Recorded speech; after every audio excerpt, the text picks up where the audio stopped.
start with the actual syllabus. Okay.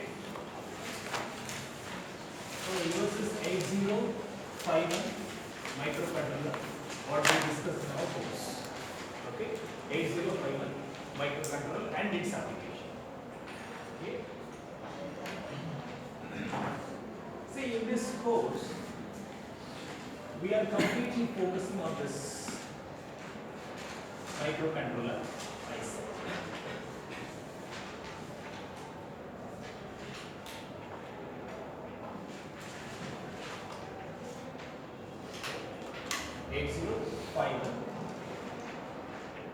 Microcontroller. See, if I want to use this microcontroller, so first I should know what exactly it contains. See, if I want to do some programming into this microcontroller, I should know what type of architecture they used in that. Correct? What type of memory architecture they used in that. So then only I can able to perform programming. Isn't it? So throughout your course, we are discussing only what is there inside this microcontroller. It may be architecture, it may be a pin details, right? How many I/O ports were there? How many serial ports were there? So this and all we are discussing in throughout the course, and along with that different programming techniques and some interfacing programming. Clear?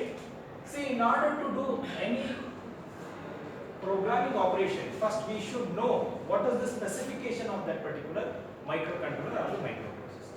So first we should know what is the specification of that controller.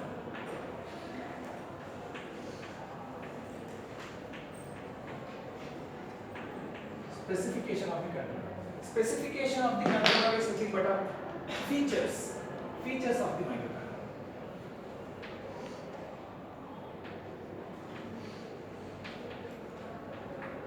Features of the microcontroller. So once you know the features of the microcontroller, then you should know what is the internal hardware. What is the internal hardware is there inside. So internal hardware means you should know what is the type of architecture they are using.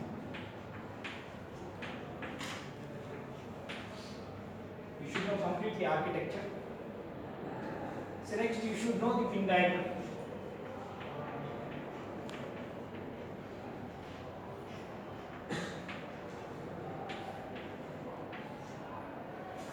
Next you should know the registers.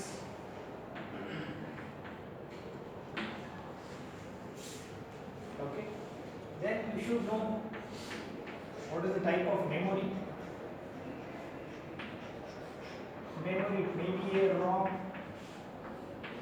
or RAM, which includes both internal or external memory. Correct? Then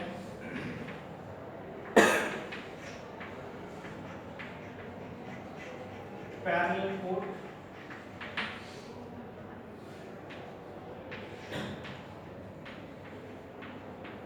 serial port,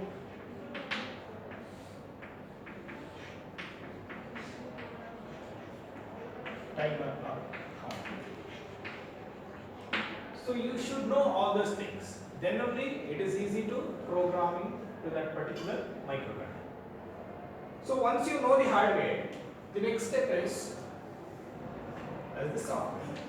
Why? Because microcontroller are basically used for embedded application, isn't it? See, embedded application is nothing but it contains both hardware as well as software.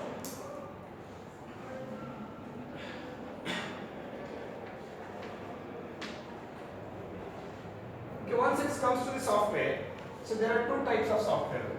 One is high level language, another one is low level language.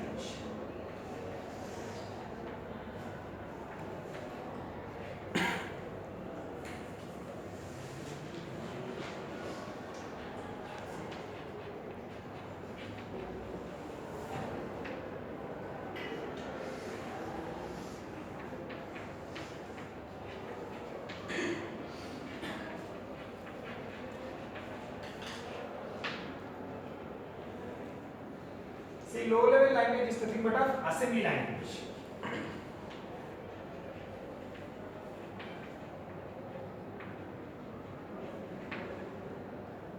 Okay. So there are two types of software. One is low level language and high level language. See, in order to construct any low level language program or any assembly level language program, so you should know first what are all the assembler directives.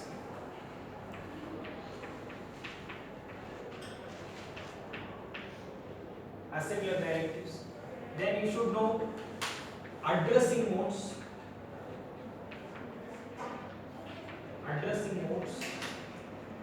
Then you should know instruction sets. Then finally you are capable enough to writing the program.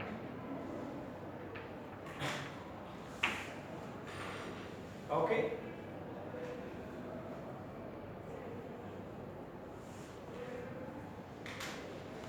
And whatever we are learning in this assembly language program, so all assembly language programs are without interfacing. All assembly language are without interface. Without interface.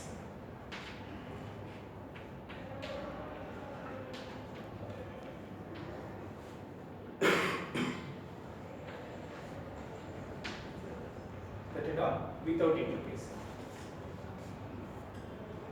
Without interfacing, here the programs like addition, subtraction, multiplication, division, data exchange, data transfer, and so on. Okay. So in case of high level language is nothing but of C programming. C programming comes under high level language. So in order to construct any high level language, you should know the syntax, isn't it? If you know the syntax, then only you are capable enough to compose any program, isn't it? So in this case also, here we are completely focusing on interfacing programs. So this is completely with interface. This is completely with interfacing. I mean to say is, see in this case, if I consider with interfacing,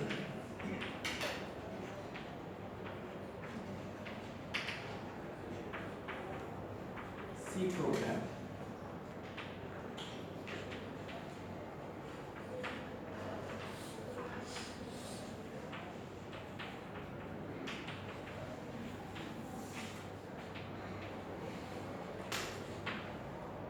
With interfacing. So in this case, with interfacing means we are discussing DAC interfacing, ADC interfacing, keyboard interfacing, LED, LCD, DC motor, stepper motor, and many more.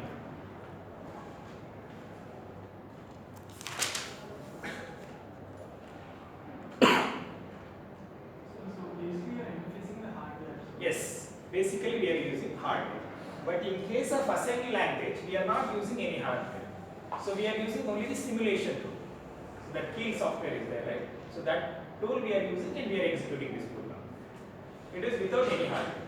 So with interfacing means with a hardware. Okay. So according to your syllabus, this covers Unit 1 and Unit 2. Unit 1 and Unit 1 and Unit 2. Okay, this much portion covers Unit 1 and Unit 2. And your Unit 3 is completely related to this.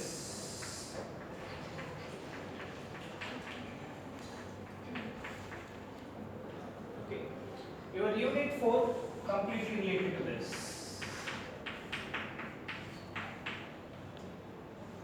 Okay, Unit 5 is completely about this.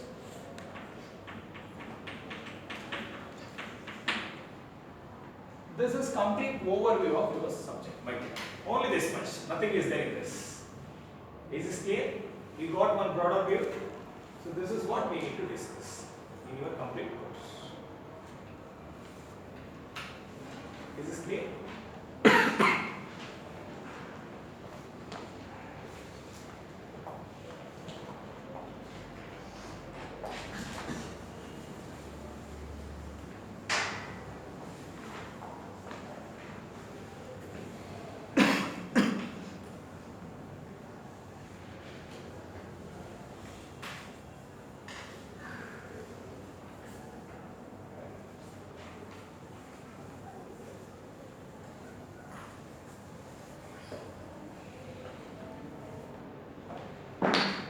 So now we will discuss features of 8051 microcontroller.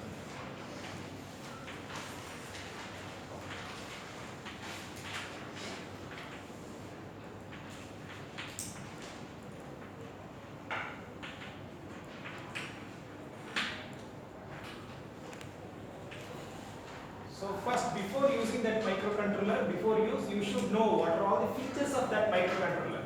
So then only you will get to know that which are all the application I can able to use this particular microcontroller, isn't it? So without knowing features of the microcontroller or any microprocessor, definitely you can't able to use that microcontroller or the microprocessor for your application, isn't it? So first, we will discuss which are all the features contains in that particular microcontroller. So first one is, it is basically it contains an 8-bit CPU. Okay, 8-bit CPU, or it is an 8-bit microcontroller. Okay, 8-bit microcontroller. So once you know that CPU size, definitely you are capable enough to tell it is, what is the ALU size? 8, isn't it? ALU size is 8.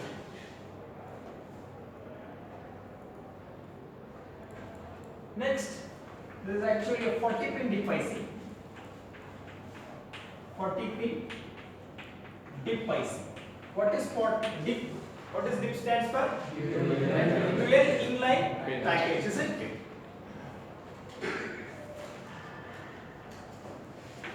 And it is an 8-bit data bus. 8-bit data bus, or you can say 8 data lines with it.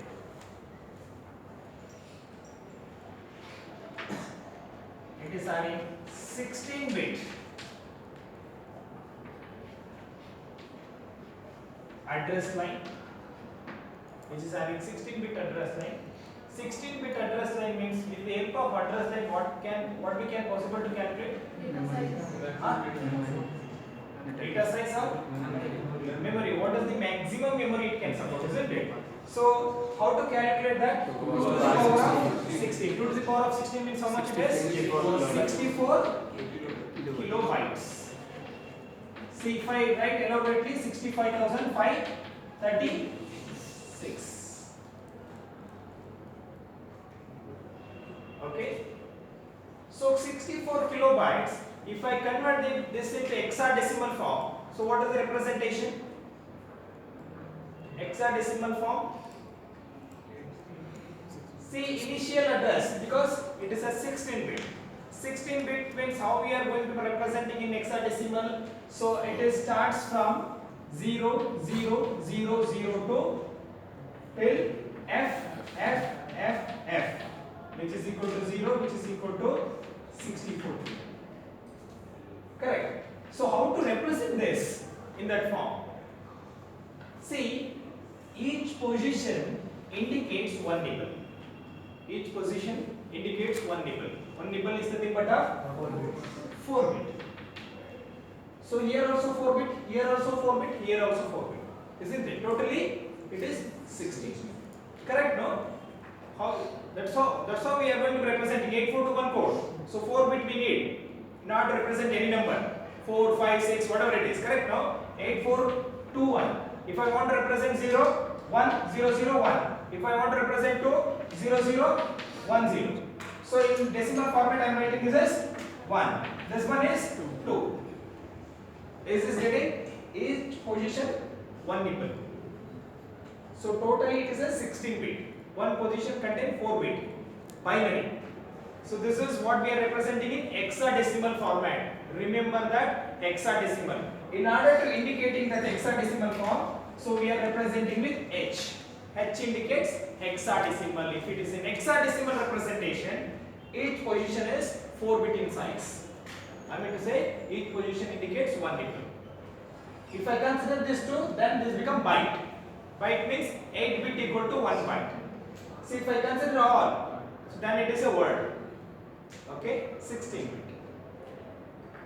If it is 32 bit, double word. Okay, any doubt in this? Any doubt? Fine. So now then how we are getting this FFF?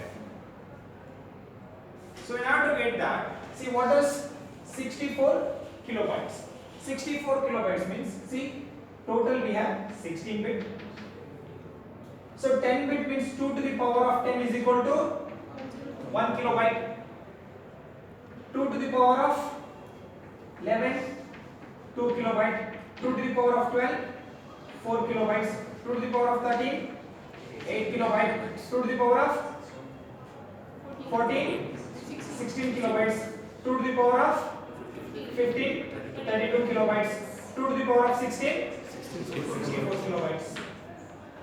So then how to represent this in the form of FFFF? How to represent this FFF? We know that, see, 16 bits means 1 1 1 1 1 1 1 1 1 1 1 1 1 1 1 1. Correct? 4 bit 4 bit 4 bit 4 bit. When all the bits are 1 1 1, so then it is equal to 65,536, isn't it? So in the binary format, how we are going to representing? Say this, if I want to represent this, 1 into 2 to the power of 0 plus 1 into 2 to the power of 1 plus 1 into 2 to the power of 2 plus 1 into 2 to the power of 3. This one if I enlarge, this is how I am looking, right? So this is binary format, it is equivalent decimal. So then hexadecimal it is equal to, anybody having any doubt in this? Any doubt? So finally, if I represent all FF, it is equal to 65,000. This is the maximum number from 000 to FFF. Anybody having any doubt in this? Any doubt? Fine. So with the help of this address line, we can easily find out what is the maximum memory it is going to be. Okay. So next one is which follows Harvard architecture.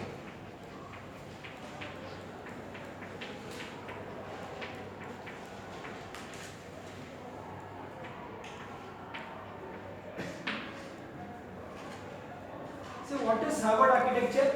What is Harvard architecture? Harvard architecture means it is having separate program memory and data memory. In between we have CPU, isn't it? It is going to be communicating the data in either the side. So at the same time, in one clock pulse, it can able to fetch both instruction as well as data. So that's the reason, speed wise, which is very high compared to Van Neumann architecture, isn't it? So here also we are using separate program memory for instruction, and we are using separate data memory to store the data. It is clear? In 8051 microcontroller, they are following Harvard architecture.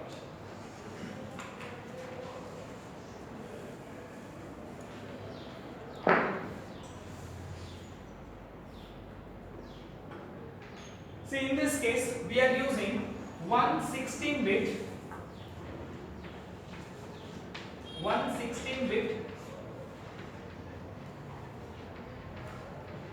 program counter PC. 116-bit program counter. 116-bit program counter. So why do we need program counter? See, program counter is basically used to store the or which contains address of the instruction one which is going to be executed next, which will hold the address of the instruction one which is going to be executed next.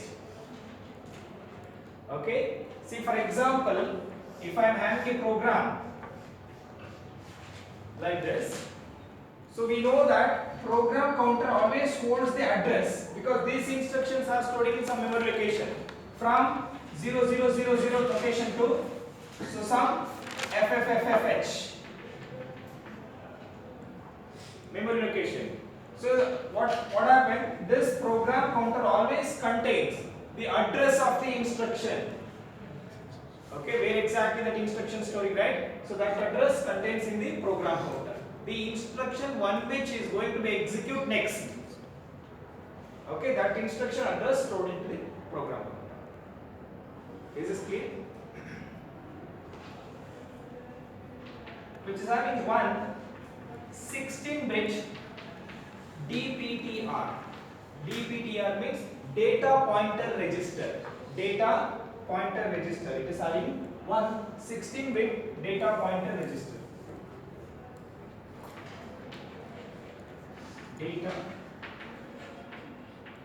pointer register. See, this register is basically used to access the external memory. Remember that this 16-bit register is basically used to access the external memory. This is basically used for to access the external memory. And from the, for example, if I am having microcontroller and it can able to access the external memory.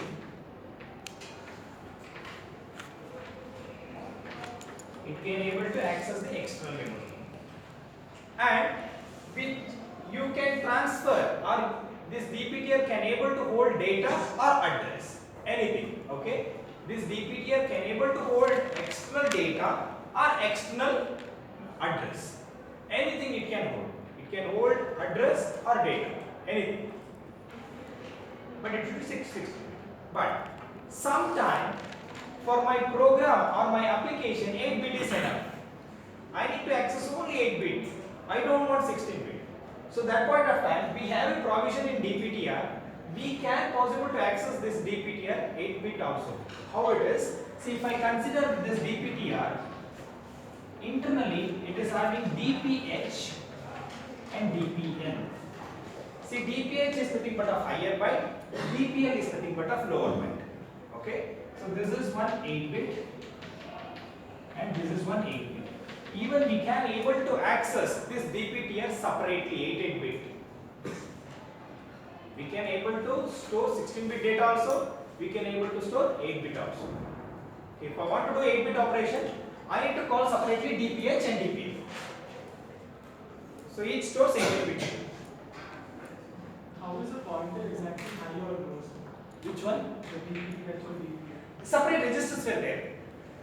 So if I consider in the memory architecture, if I place this like this, so in the architecture itself they mentioned like this DPTR. So in this side is DPH and this side DPL. They use separate space to store that. So if you address DPH, data stored in this location only.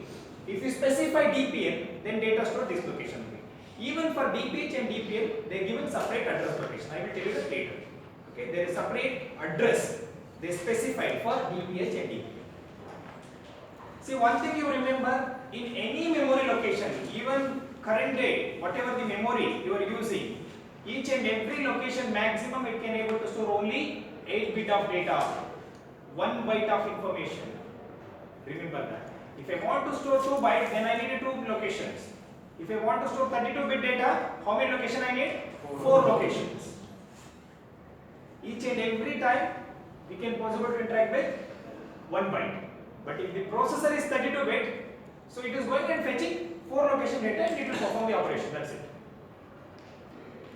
Is this clear? Anybody having any doubt? This DPTR even we can possible to access separately 8-bit, or we can able to access 16-bit at a time by calling DPTR.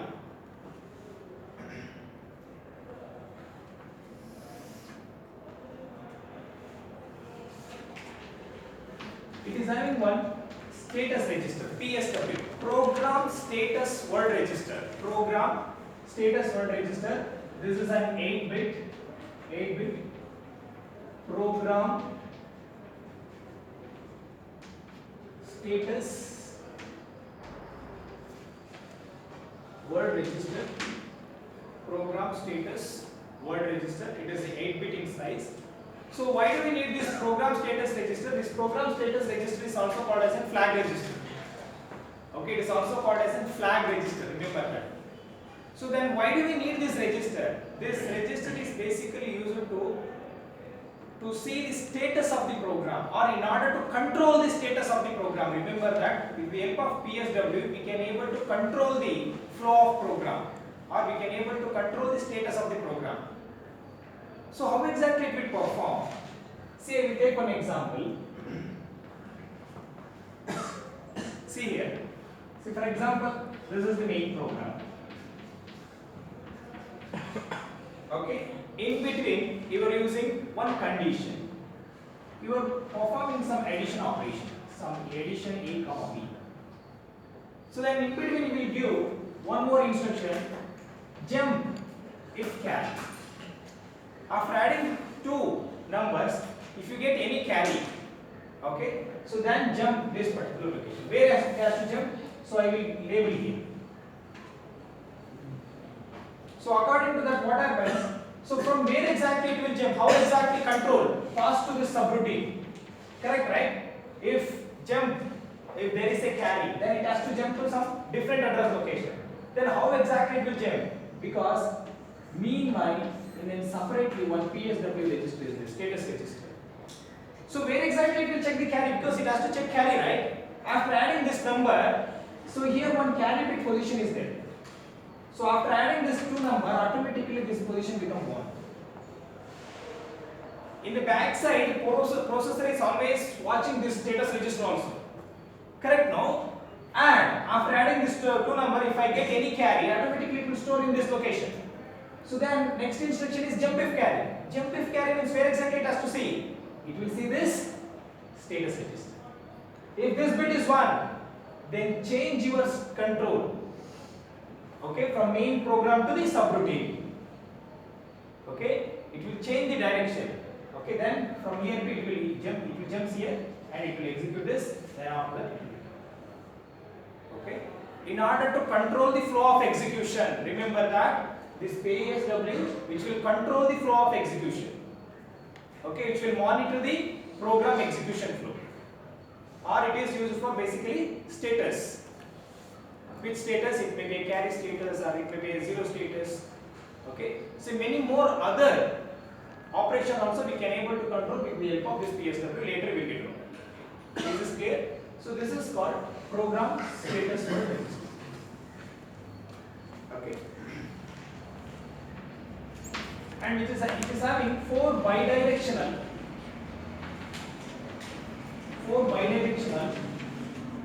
I/O ports. Four bidirectional I/O ports. That is from P0 to P3. So four bidirectional I/O port means each port is 8 pin. Each port having 8 pin. So there are four ports into 8 equal to total 32 pins. Total 32 I/O pins.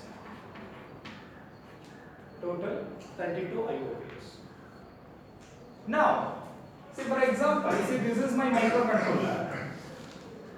As I said, there are four ports, bidirectional I/O ports.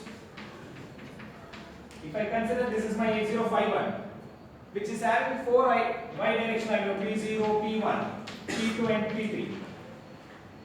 If I receive some data, right, it has to store some location, right?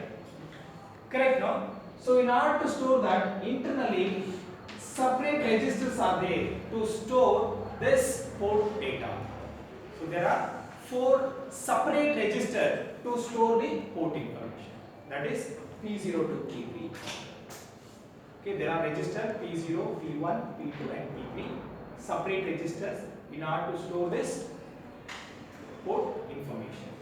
And each and every register is 8-bit in size. Each and every port registers, there are 4 port registers.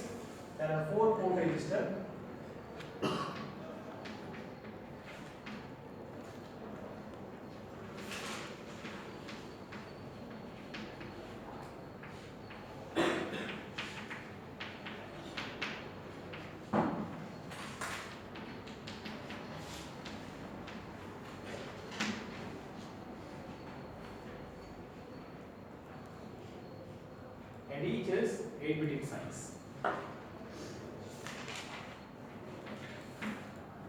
Okay, and it is having 2 serial communication pins.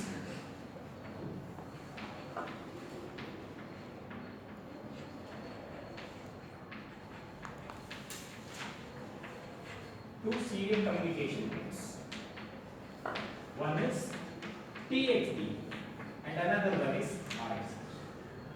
This pin is for transmission operation and this pin is basically used for receiving operation.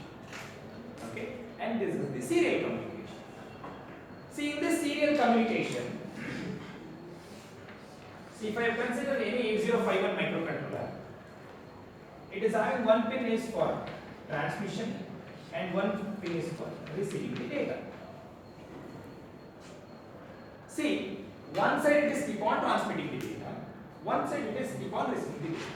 So then whether it is a full duplex or half duplex. For example, you take your mobile phone. Your mobile phone is full duplex or half duplex? Half duplex. See, when you are speaking, is the other end can't able to talk? Is the other end can able to or cannot be? Correct, no? Then it is full duplex. Half duplex means only one way communication. For example, walkie-talkie, right? If I press the button, push to talk button, so then I can able to talk, other end has to be received. So if I release that push to talk button, so then only other end can able to talk. So that is called half duplex. But in this case, we can able to transmit one side and we can able to receive another side. So that's why it is full duplex in nature. Right? So here also, in order to store this received data and transmitted data, see, we need here one memory that is called SBUF. That is serial communication buffer register. That is also control register. Later we will see that. SBUF they are using in order to do that. Okay, another one is SCON register is there. In order to control the serial communication, we will see that later. And according to your microcontroller, the serial communication speed is 9600 bits per second. 9600 bits per second. 9600 bits per second. So how to achieve this? How to achieve this speed? See, will it be depends on your clock frequency? Will it be depends on your clock frequency? Will it be depend on your clock frequency or not? Tell yes or no. Yes. Correct? No? How exactly your clock frequency, how exactly your crystal is?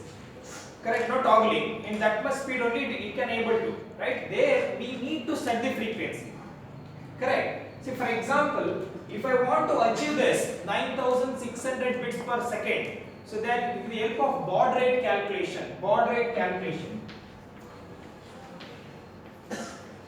so we will discuss this one later. Okay? During unit 2, we will discuss how to do the baud rate calculation and all. So with the help of baud rate calculation, so there we can able to set what is the frequency I need in order to achieve the 9600 bit per second. So that is 11.0592 megahertz. It has to operate in 11.0592 megahertz. Then only I can able to achieve 9600 bits per second. Okay? If your crystal operates with 11.0592 megahertz, then only I can able to achieve 9600 bits per second.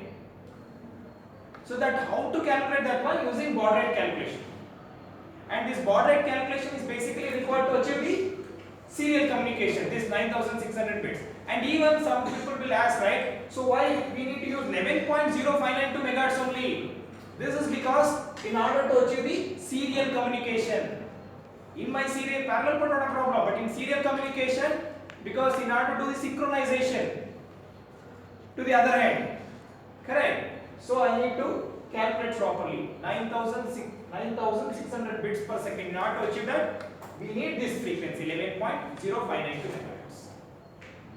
Is this clear? Anybody having any doubt in this? Yes. Sir, why only 9600 bits per second? Why not higher or lower? See, why? Because sometimes, see, that's what. For my application, I need 9600.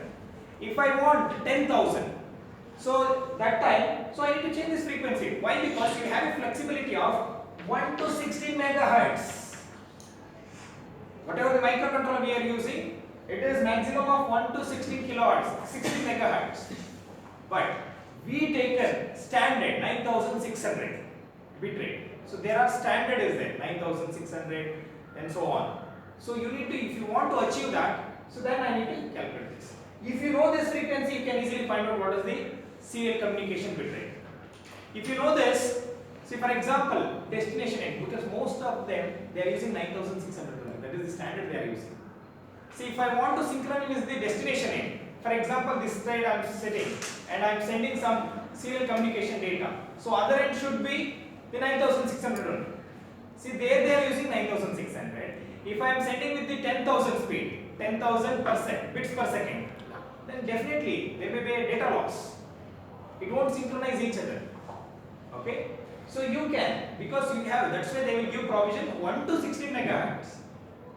You can change. If you change the frequency, obviously this bit rate also changes. Speed changes because they both are directly related. Is this clear? You can vary. It is not like that. So that's why you should know other end. Other end microcontroller operates in what frequency? And what does the serial communication rate it requires?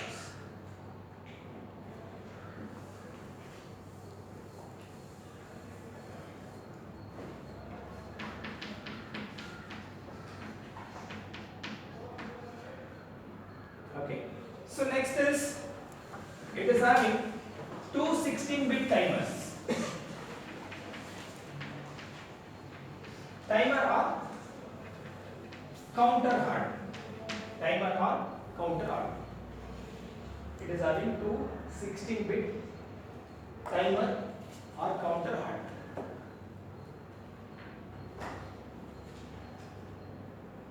So what is this two 16-bit timer? That is timer 0 and timer 1. Each is in 16-bit in size. Okay. Even here also. So this is totally 16-bit. This one totally 16-bit. And even here also we can able to access separately 8-bit also. 8-bit. 8-bit.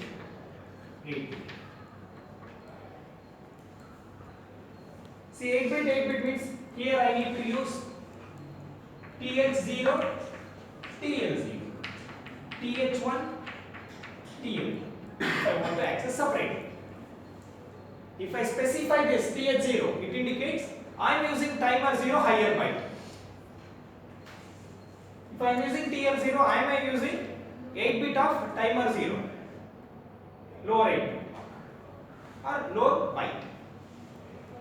Is this clear? So in order to control these two, timer, we need a control register. One is TMOD and another one is TCON. We will discuss later. Okay, one is TMOD, another one is TCON, control registers. So now, as I said, we have only one hardware. If I consider, see here, this is my microcontroller. Internally, it is having timer or counter hardware. Okay, which is having two 16-bit timer or counter. Timing, you think this is one hardware is there. This hardware is basically for timer or counter operation. So in which situation it will act as a timer, and in which situation it will act like a counter. We need to know. See, for example, see here I am having a crystal. I am placing two capacitor either this side, and I am placing the crystal here. So why should this pattern? Why they are placing capacitor either this side?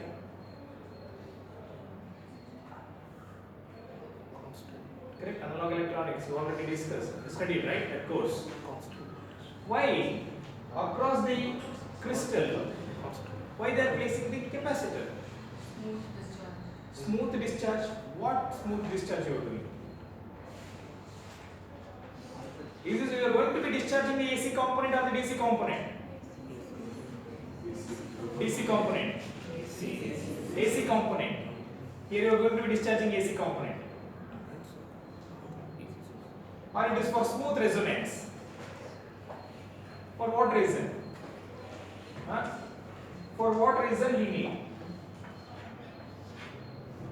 Okay, we should find out that. Fine. So next. Now, so this is the clock. From the crystal we are getting the clock. This is called internal clock. When I am using internal clock for this hardware, okay, when I am using internal clock, if I am using internal clock, then this hardware behaves like a timer. I will tell you one application. See, for example, here is the switch. So here one pin, here one pin. So this is, I can say, external pin, and this is my internal clock. Okay, if my timer connected to this point, you all know that, say, in the signal, see, there is a red line, green line and yellow line, correct? So here I can write a program such a way that after 60 seconds this has to on for the 60 seconds, for another 60 seconds this has to off, and this has to on. So that one, which one will monitor? Internally this timer. So this timer means that counting takes place in this timer 0 or timer 1. We can use any one. How it will increment from one count to the another count? For example, we have maximum of 16-bit timer. Correct? No, this is timer. What is the maximum count it can count? From 00 to FFF. So then how much time it will take from one count to the another count? How to find out that? For example, if this is 12 megahertz crystal, remember that any Intel controller processor, internally it is divided by 12. Any frequencies, internally it is divided by 12. So I mean to say is, for example, 12 megahertz frequency, once it enters inside, it will divided by 12. F equal to divided by 12. This 12 will get cancelled. Finally, I will get 1 megahertz.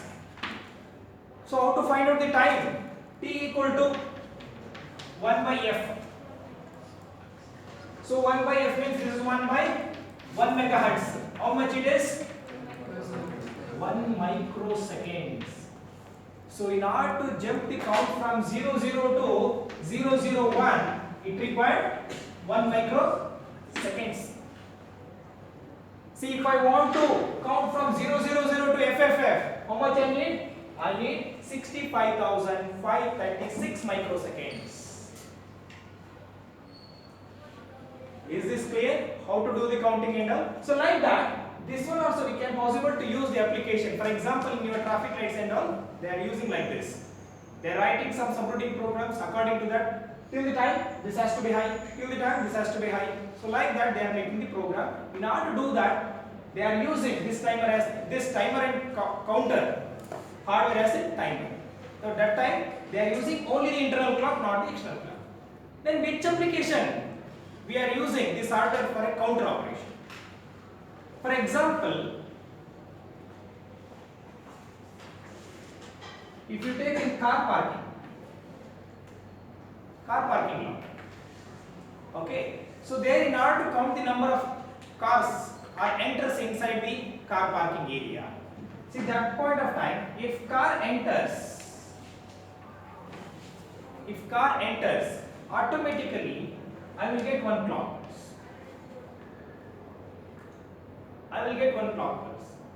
Then when car passes away, automatically that clock disappears. So one clock comes means automatically, see, if I want to use this hardware as a counter operation, this clock getting from the external memory. See, this switch, instead of connecting over here, it connected here. Then your hardware behaves like a counter, not the timer. Okay? So later we will discuss in detail. Is this clear? For the different application, we are using like this. If I am using internal clock, then this hardware behaves like a timer. So then if I am using external clock, then that hardware behaves like a counter. See, in unit 2 we will discuss in detail that one. Okay, is this clear? So in which situation we are considering internal clock and in which situation we are considering external.